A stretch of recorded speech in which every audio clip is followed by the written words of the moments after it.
এই ছেলে যাবে? কই যাবেন স্যার? 6 নম্বর সেক্টর, আমার একটা জরুরি মিটিং আছে। জরুরি মিটিং? আই স্যার চলেন, ওঠেন।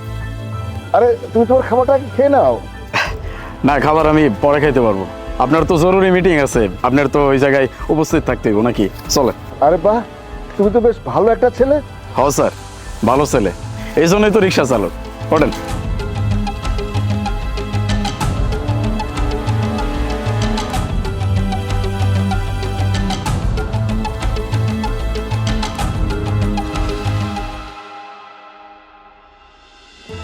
স্যার আপনি কি চাকরি টাকরি করেন নাকি?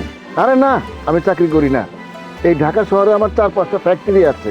আমার ফ্যাক্টরিতে হাজার হাজার লোক চাকরি করে। বাহ, তাহলে তো আপনি বিশাল বড় লোক। আরে না, আমি তেমন বড় লোক না।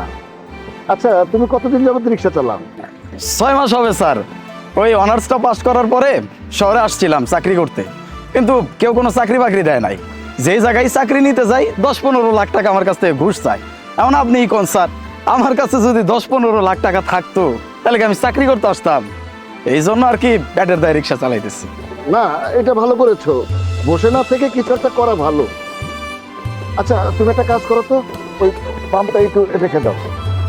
জি স্যার।